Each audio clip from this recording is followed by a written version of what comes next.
Hi, I'm Scott Adams, a graduate student at The Ohio State University. In this brief video, I will summarize the key points of my paper, Discovery of an Overdensity of Lyman-alpha Emitters around a redshift 4 quasar with a Large Binocular Telescope, written with Paul Martini, Kevin Croxall, Roderick Overzier, and John Silverman. One of the major missing links in the study of structure formation is the assembly of the most massive clusters of galaxies. Cluster progenitors are difficult to identify because the galaxies in these clusters are extremely faint and these systems are extremely rare. Consequently, few cluster progenitors have been identified. One approach that is physically well motivated and well calibrated to identify cluster progenitors is to search around the most luminous high redshift quasars. The high clustering strength and low space density of these QSOs strongly constrains the minimum mass of the halos hosting such QSOs. In this work, we target the fields of 9 of the brightest ZF4 SDSS QSOs with the Large Binocular Telescope. We identify candidate ZF4 galaxies using the Lyman break color selection technique. We find a small excess of Lyman break galaxies in our fields relative to the surface density in the CFHT deep fields that we use as a comparison.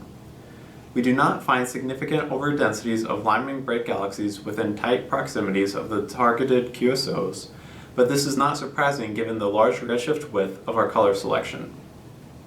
We obtained low-resolution spectroscopy of 4 multi-object slit masks surrounding the QSO SDSS-J114514 with the first of the multi-object double spectrographs on LBT.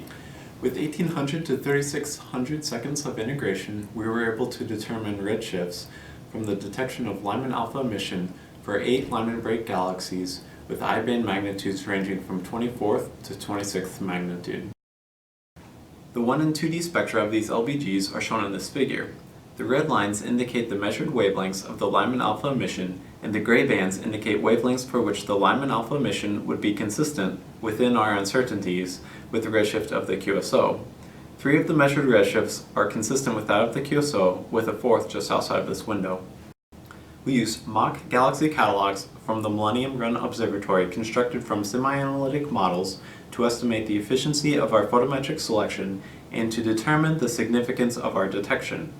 By performing a Monte Carlo simulation in which we randomly draw mock galaxies that satisfy our selection function from a blank field, we find that the probability of finding 3 or more out of 8 LBGs to be consistent with the redshift of an unassociated quasar to be only 0.02%. We find that approximately 1/3 of color-selected galaxies lying within 10 arc minutes of the protocluster center in the Millennium Run snapshots have redshifts consistent with being protocluster members. Our observed concordance of LBG redshifts with the SDSS J114514 quasar is consistent with this expectation.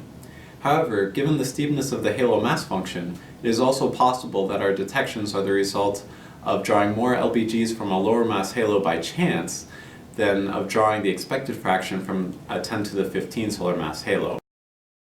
We also measure redshifts for 7 additional LBGs around 3 other QSO fields. One of these 7 is consistent with the redshift of its nearby luminous QSO.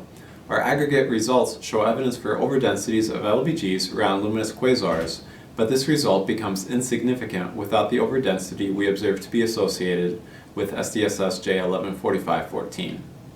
Our results are consistent with other recent work that suggests that luminous QSOs reside in high mass, but not necessarily in the highest mass halos. Improved measurements of QSO clustering at these redshifts and measurements of the luminosity dependence of QSO clustering would also help constrain the expected halo masses of these rare, highly biased objects.